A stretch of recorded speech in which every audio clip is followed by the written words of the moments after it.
Yeah. So, Jesus. Jesus knew what it was like to have a perfect father, but he was also earthly, and he had Joseph as an earthly father. So he knew what it was like to have a perfect father, and he knew what it was like to have an imperfect father. This is one of the other things we talked about in our group Thursday night. So here we go through life and we feel let down, and we feel like, well, why'd Father do that? Why'd this happen? And here's the crazy thing. The crazy thing is this. I felt like I was a little boy and had it stolen away. I felt like, I'm two different things. Naturally when I was about 12, and now spiritually just last week. I'm like, God, why is this happening? This is ridiculous.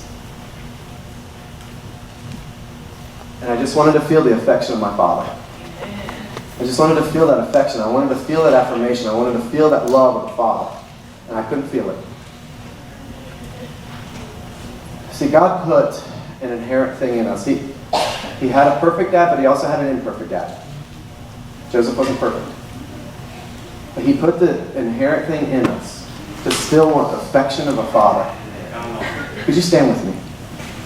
I'm going to finish this.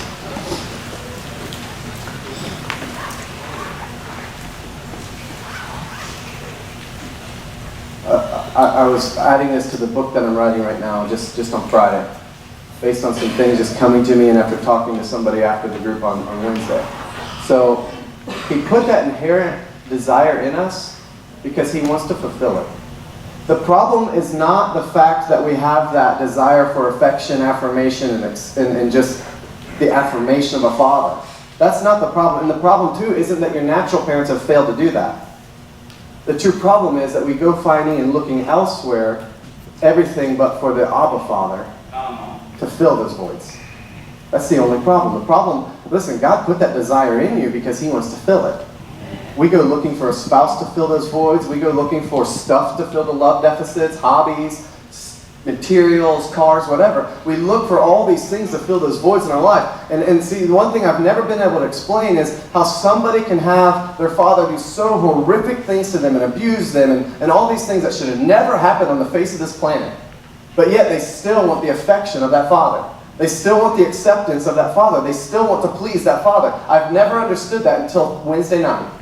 Now suddenly it came to me that the reason that they want to do that is because God put that ability in us to want to please our Father, but we go to look at natural parents to fill that, and we look at spouses to fill that, when the true thing is that God is the one that wants to fill that. The problem's not the desire, the problem's not our parents, the problem is we look elsewhere other than Abba Father.